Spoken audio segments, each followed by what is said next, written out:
Ang topic natin ngayon ay cash or installment. Pros and cons sa request ni sir. Dahil ko dyan. Unahin natin yung cash. Pros. Okay sa cash kasi meron pagka cash, no financial commitment. Ibig ko sabihin, pagkabayad mo sa motor mo, yun na yun. Wala ka na isipin na babayaran sa mga susunod na buwan. So ibig sabihin tapos na cash eh. So may mga iba ka pang commitment or rent, ganyan, or credit cards, bills. So kasi kung meron, tapos papatong pa yung monthly mo sa motor, may ipon yun eh, palaki na palaki. So kung cash, wala ka nang isipin doon. Bukod din sa upgrades hindi kasali yun. Tsaka yung mga pambili ng gears, hindi kasali yun yung motor lang pinag-usapan natin. Yun. Sunod yung no interest. Kasi pag cash, wala nang interest, diba? Kung ano yung presyo ng motor, yun na yun. Hindi kagaya pagka installment, diba? May may interest. So natin yun mamaya. Nadadaan natin yung installment mamaya. Okay. So yun nga, no interest, mas makakatipid ka sa long run kasi saktong presyo lang, tamang presyo kumbaga, walang patong. Pangatlo yung makakakuha ka ng good deal pagka cash. Sa mga ibang dealer may ganun eh, sa atin kasi wala eh. Yung sa Bristol yata yun, tsaka sa Vogue ba o Vogue eh, pagka cash may bawas sa 10k yata o 15. Tapos sa iba naman may mas maraming freebies. Meron ako nakita parang yung helmet, yung libreng helmet, hindi yung normal na pinamimigay eh, yung medyo mid-range na helmet yung pinamimigay na libreng helmet. So okay din yun na mga freebies. So yun nga, makakuha ka ng deal depende sa dealer pala, pero di ko alam eh. Sa atin kasi walang ganun eh. T-shirt lang nakuha pala natin. Nakakuha tayong t-shirt ng Wheeltech.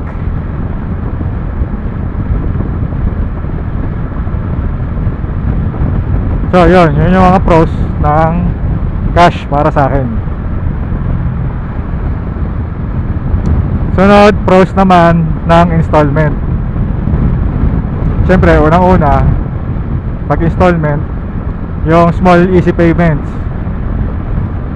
hindi ka bibigla.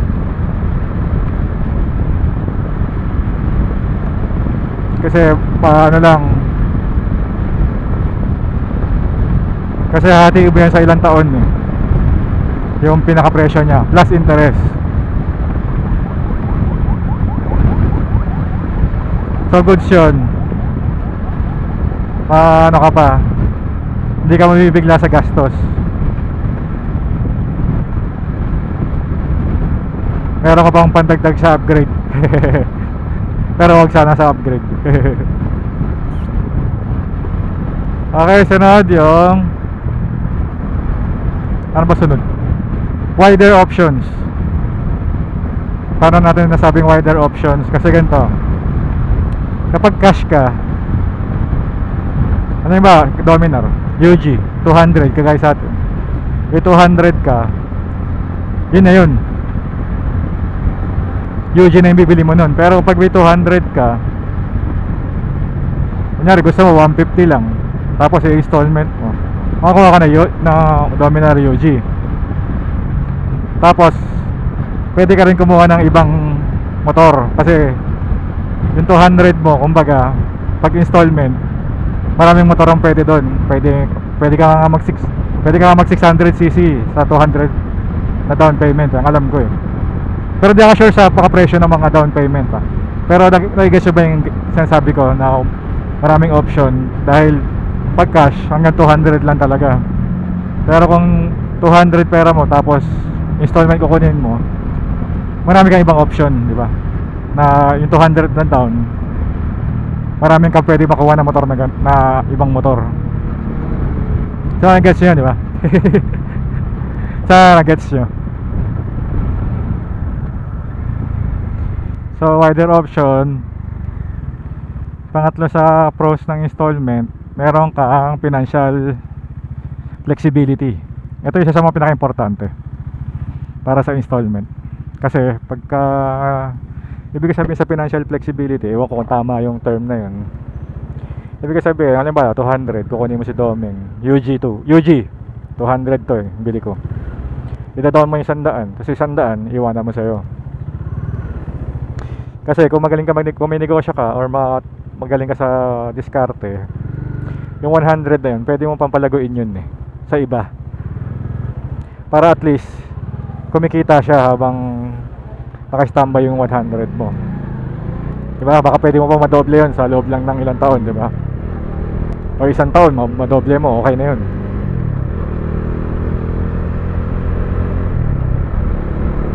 So yun yung financial flexibility na ibig ko sabihin. Tapos pwede mo rin siya itabi for emergency use. At least may safety net ka kapag may naging problema. Pero wag naman sana, di ba? Okay, so yun yung tatlo natin na pros sa cash tsaka sa installment. Sunod, punta naman tayo sa cons. Unang-una, saan naman tayo sa cash? Unang-una sa cash, yung biglang gastos, yung parang impact, financial impact na bigla. Kasi malaking pera ilalabas mo pagka cash, di ba? Which is kagaya na sa point nung pros ng installment, pwede mo pa paikutin yung pera, di ba? Kung sakaling may negosyo ka or magaling ka magnegosyo, so mapapaikot mo pa yung pera. So yun yung cons nun. So pagkabayad mo ng motor mo ng cash, wala pa, kung yun lang yung spare mo, wala ka na ibang magagawa. Hihintayin mo talaga yun makaipon ulit. So yun yung cons ng cash, biglaan na gastos yun, malaki kagad ibig sabihin. Pero meron namang pros, di ba, pagka cash. So yun, consider nyo yun. Ngayon sunod, nabanggit ko rin to sa pros ng kasi nagka-counteract silang dalawa si pros tsaka si cons, si installment tsaka si cash. So di ba, ka-counteract talaga yun. So yung isang cons ni cash ay yung limited options ka sa pagmamotor. Kaya nga pagka-explain ko kanina, kung 200 lang yung pera mo, so yung 200 na motor lang na max yung mabibili mo kapag cash. Kasi di ka na pwede lumagpas, yun lang yung pera mo Traffic. Teka lang singit tayo, nahirapan ako mag-isip. Okay, so balik tayo. Doon naman tayo sa cons ng installment. Una-una dyan, syempre yung interest at fees. Interest and fees. Kasi yung fees, pag na-late ka, may additional, may penalty yun, di ba? Na-late ka ng bayad ng monthly. So yun nga, medyo mahirap yun. Tsaka interest, malaki. Habang lumalaki habang tumatagal mong binabayaran, halimbawa 1 year versus 3 years, mas malaki yung interest ng 3 years kasi mas mahaba mo siyang babayaran. So mas malaki yung dagdag nun na interest. Minsan yung isang motor natin, in installment natin yun, para halos konti na lang madodoble na niya yung presyo. 3 years kung binayaran. So yun yung pinakaunang cons ng installment.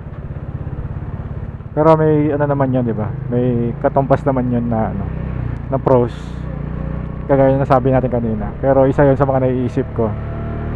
Sunod, yung depreciation. yung value ng motor mo habang tumatagal, di ba bumababa? Sa resale, yung resale value to. So, pag natapos mo yung 3 years bayaran, parang ang layo na ng binayaran mong ano. Tumaas na nga yung presyo niya. Tapos pagkatapos mo bayaran, bumaba pa yung ano niya, value. Diba? Gets nyo ba yung sinasabi ko? Habang mas matagal mo siyang makompleto mo bayaran, mas lalong bumababa yung value niya. Kasi ginagamit, diba? Resale value. Ayun. So, mas ano yun, mas tagal mo siyang tapusin bayaran. Tapos mas malaki yung presyo. Tapos yung isa pa, meron tayong nakalimutan na dalawa. Isa sa cons ng cash, tsaka isa sa cons sa installment. Isipin ko pa maigi kung ano yun. Pag di ko naisip, ayan na natin. So ayun, sa lahat ng point na yun, hindi ko pwede sabihin sa inyo kung anong gusto nyong kunin, kung gusto nyo mag cash or mag installment. Siyempre magkakaiba tayo ng ano, diskarte. Magkakaiba tayo ng pinagkukuhaan ng budget. Tsaka magkakaiba rin tayo ng purpose sa pagkuha ng motor, diba? So sa tingin ko, di ko masasabi kung ano yung mas okay. Pero siguro option, kung may negosyo ka or madiskarte ka sa pera, kaya mo siyang palaguin or kaya mo siyang i-invest, tingin ko ano ka na lang, installment. Kasi nga malaki yung makukuha mong pera na pwede mo pang laruin.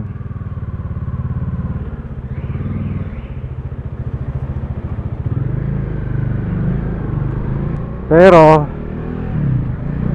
kung ang balak mo lang ay gusto mo lang i-try si Domeng as first big bike,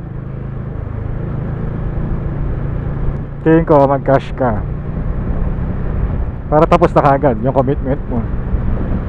Kung nagsawa ka na kagad, pwede mo na kagad. Yung may mga balak na gusto na magpalit, mga ganon. Kasi para mas madali mo siya mabenta agad. Kasi kung nagbabayad ka pa ng installment, mahirap siya ibenta kasi pasalo yun.